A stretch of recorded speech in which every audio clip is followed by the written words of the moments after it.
Assalamu alaikum wa rahmatullahi wa barakatuh. Aujourd'hui, nous allons parler des expressions de l'unicité divine, c'est-à-dire de la shahada si vous voulez. Et je préfère être prudent et parler des choses plus générales. On va rester en plein dans notre deuxième paradigme, c'est-à-dire dans le paradigme des codes des 19.1.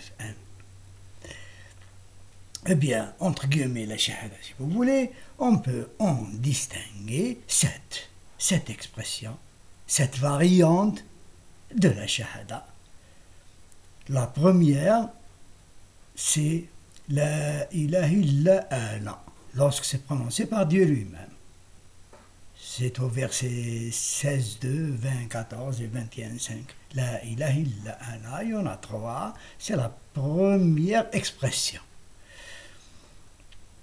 La deuxième expression, c'est l'expression d'un messager de Dieu. La ilaha illa anta. La ilaha illa anta, c'est prononcé par Jonas, c'est au verset 21-87.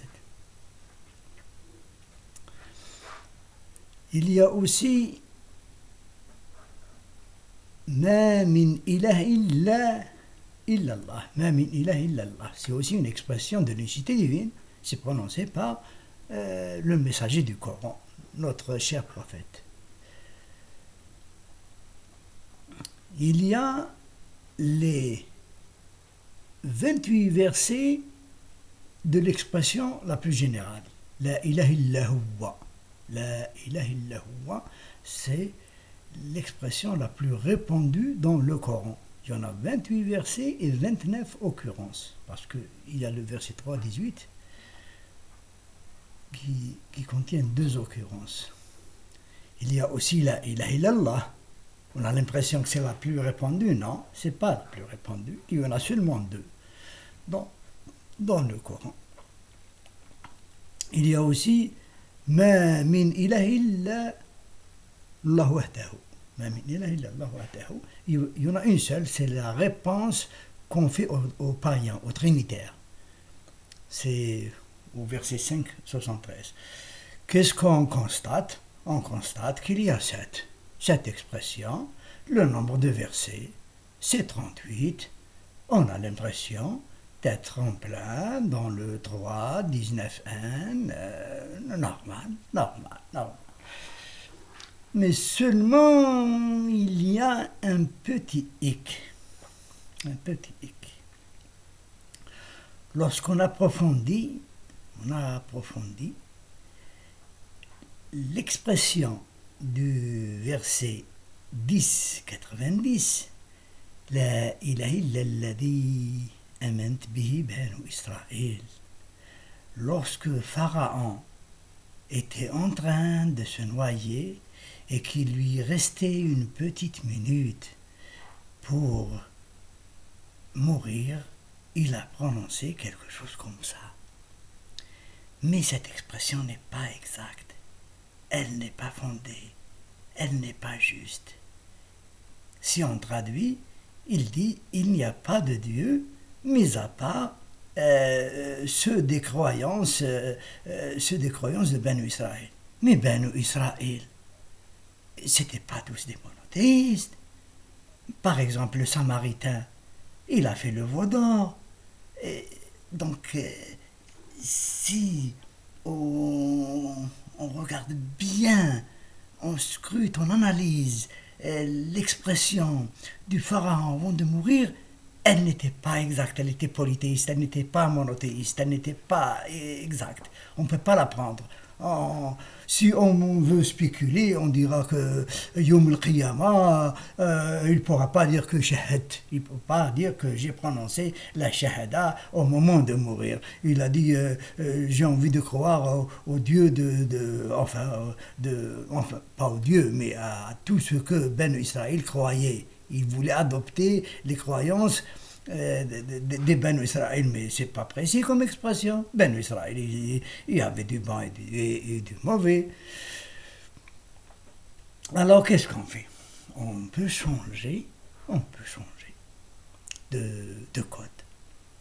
Si on veut éliminer cette expression, vous voyez que quand on a introduit le code 7 par 19n, parce qu'il y a 38 versets, mais on peut faire autre chose. On constate que si on marginalise ce verset du Pharaon, alors il se passe deux choses. À la fois, la première, c'est que le nombre de surahs qui sont concernés par cette expression, il y en a 26, exactement 26, là 2, 3, 4, où on peut vérifier. Et puis le nombre d'occurrences, il devient 38. On ne compte plus le nombre de versets, on enlève le nombre de versets, il devient un peu moins, un de moins, mais le nombre d'occurrences augmente. Avec le nombre de chapitres, le nombre d'occurrences, on passe au code 26 par 19.1. Bon, je vous avoue que des analyses comme ça, il y en a énormément. Et cette structure, cette organisation de l'information dans le Coran, c'est une clé d'une puissance faramineuse qui vous permet d'ouvrir certaines portes.